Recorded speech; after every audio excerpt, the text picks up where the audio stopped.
नमस्कार.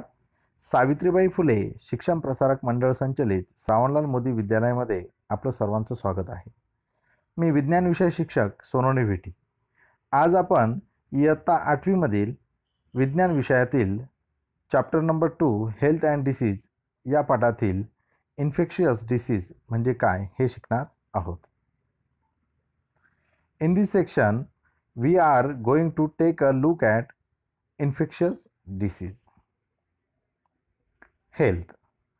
Health is a state of complete physical, mental and social well-being and not merely the absence of any disease. आरोग्य म्हणजे काय बघा, रोगाचा नुसता अभाव म्हणजेच आरोग्य नव्हे, तर शारीरिक, मानसिक आणि सामाजिकरित्या पूर्णतः सदृढ असण्याची स्थिती म्हणजे आरोग्य होय. What is disease? Condition of disturbance in physiological or psychological process of body is called as disease. Each disease has its own specific symptoms. शरीर क्रियात्मक किंवा मानसशास्त्रीयरित्या शरीरातील महत्त्वाच्या जैविक कार्यामध्ये अडथळा आणणारी स्थिती म्हणजे रोग होय. प्रत्येक रोगाची एक विशिष्ट लक्षणे असतात. टाईप ऑफ डिसीज, रोगाचे प्रकार बघा. अकॉर्डिंग टू ड्युरेशन आणि अकॉर्डिंग टू रिझन. एक आहे कालावधीनुसार आणि एक आहे कारणानुसार. कालावधीनुसार जे आहे अकॉर्डिंग टू ड्युरेशन, त्याचे या ठिकाणी दोन उदाहरणं आहे. एक आहे क्रॉनिक डिसीज म्हणजे दीर्घकालीन, दुसरं आहे ॲक्यूट डिसीज तीव्र रोग. आणि अकॉर्डिंग टू रिजनमध्ये या ठिकाणी दोन गट त्यांनी केलेले, हेरिडिटरी डिसीज आणि ॲक्वायर डिसीज. आता हेरिडिटरी डिसीजमध्ये या ठिकाणी डाऊन सिंड्रम, डाऊन संरक्षण हे उदाहरण दिलेले त्यांनी. आणि उपर्जित रोग जो आहे त्याचे दोन गट या ठिकाणी पाडलेले त्यांनी, इन्फेक्शियस डिसीज आणि नॉन इन्फेक्शियस डिसीज. संसर्गजन्य रोग आणि असंसर्गजन्य रोग. आता इन्फेक्शियसमध्ये डिसीजमध्ये कोणकोणते? कॉमन कोल्ड, फ्लू आणि डेंग्यू. सर्दी, फ्लू आणि डेंग्यू हे संसर्गजन्य रोग आहे. त्याचबरोबर नॉन इन्फेक्शियस डिसीजमध्ये त्यांनी डायबिटीज, हार्ट डिसीज म्हणजे हृदयाचे काही विकार असतील आणि मधुमेह हे असंसर्गजन्य रोगामध्ये त्याचे वर्गीकरण केलं आहे. इन्फेक्शियस डिसीज बघा.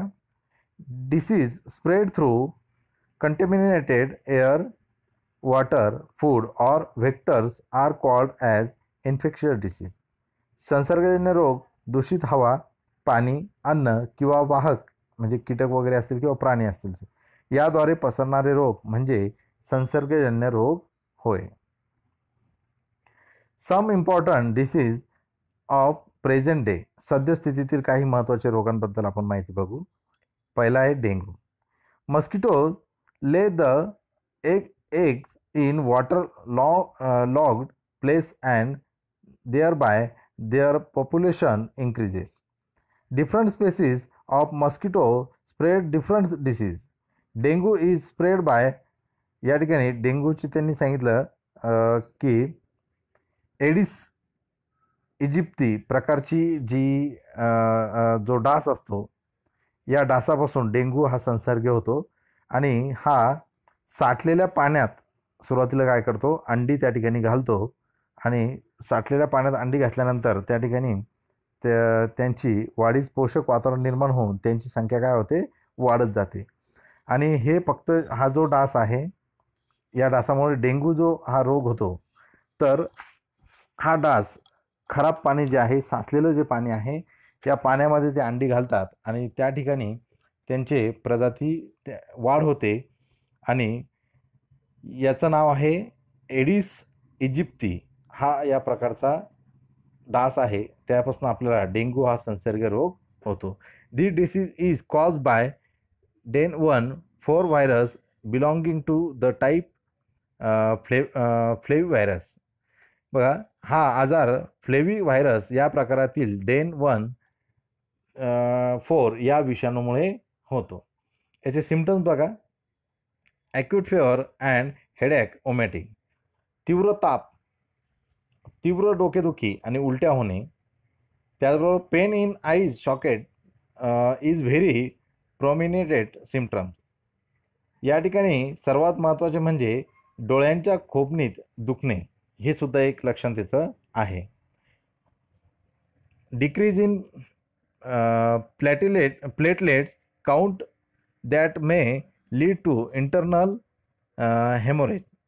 या ठिकाणी रक्तातील रक्तबिंबिका, ज्याला प्लेटलेट्स म्हणतो आपण, यांचे प्रमाण कमी होणे, त्यामुळे शरीरांतर्गत रक्तस्राव हा होतो.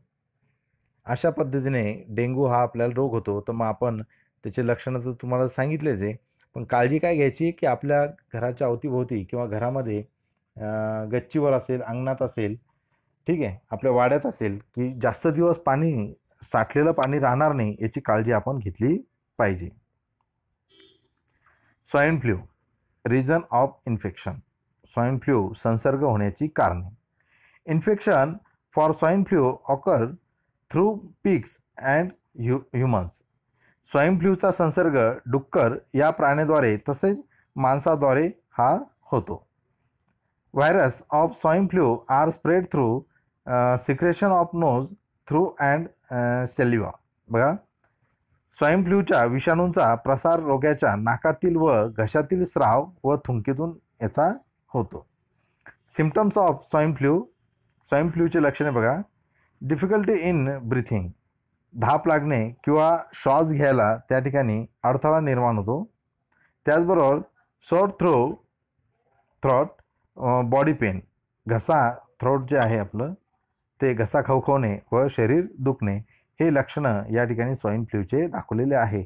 आणि हा माणसांद्वारे सुद्धा पसरू शकतो. आणि त्या ठिकाणी त्यांनी एक अजून सांगितलं की प्राण्यांमध्ये डुक्कर जो आहे त्यापासून सुद्धा हा रोग पसरू शकतो. याचे लक्षणं व्यवस्थित लक्षात ठेवा. अनेक प्रकारचे फ्लू असतात, ठीक आहे, त्यामधला हा एक स्वाईन फ्लू आहे. AIDS, acquired immunodeficiency syndrome. This disease is caused by HIV, human immunodeficiency virus. In this disease, victims suffer from viral disease due to progressive weakening of natural immunity. Diagnosis of AIDS cannot be confirmed without tests in medical laboratories. या ठिकाणी ELISA, याला इल्सा सुद्धा म्हणतात, ही test जी आहे, test is use for its proper diagnosis. Symptoms of AIDS are person specific. बघा, AIDS हा जो रोग आहे तो HIV या विषाणूमुळे मानवाला होतो.